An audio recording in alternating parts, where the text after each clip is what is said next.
ఏంటి ఎక్కడ నుంచి వచ్చారు ఏంటమ్మా మీ డిమాండ్స్ ఏంటక్క? మాది అనంతపురం జిల్లా రాయదుర్గము. మాకు డిమాండ్స్ అంటే మాకు ఈ రోజు వరకు మేము 150 రూపాయలతో నుంచి పని చేసినాము.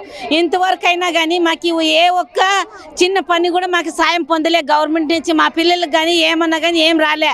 ఇంట్లో మా పిల్లోడు వికలాంగులున్నా ఆ పిల్లోనికి ఇంత ఉద్యోగం ఇవ్వండి అంటున్నాను ప్రతి ఒక్క ఆఫీసర్ని అడిగినాము.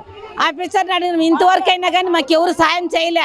ఈ పొద్దుటికి మేము డెలివరీ కేసుకు పోయినామంటే 2 రోజులైనా సరే 3 రోజులైనా సరే ఇంటికి తిరిగి వచ్చే లోపల ఆ రోజు తలకే మా పిల్లలేమి మా భర్తలేమి ఇంట్లో మా పిల్లలు భోజనాలు తినేదేమి అంతవరకు మేము పని చేసినాం. అయినా కానీ గవర్నమెంట్ ఏ గవర్నమెంట్ వచ్చినా కానీ మమ్మల్ని గుర్తించలే. ఆశా వర్కర్ అనేది వాళ్ళు ఆశ నిరాశ అయిపోయింది. మా బతకలు అనేది ఎందుకు పెట్టినట్లా నిన్న మొన్న వచ్చిండే ఏఎన్ఎంకి 35,000 వాళ్ళకి రజాలు ఇస్తున్నారు, వాళ్ళకి తిరిగి టీఏడిఏలు ఇస్తున్నారు. మాకేమి ఇస్తున్నారండి?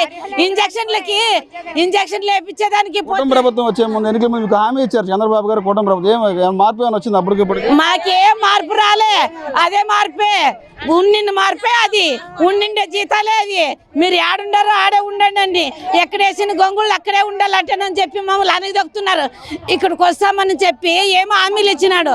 అంత లోపల తిరిగి మేము ముసలాయిలు ఉండే వాళ్ళంతా ప్రాయమల్లు అయ్యి మేము ఆ గర్భవతులు అయ్యి వాళ్ళు కనిస్తే మాకు అప్పుడు 6 నెలలు లీవ్లు ఇస్తారంట, జీతాలు ఇస్తారంట. ఏం న్యాయమండి ఇది? ఆయన పెద్దోడు అయ్యి ఆ మాటలు మాట్లాడాలా ఏమన్నా?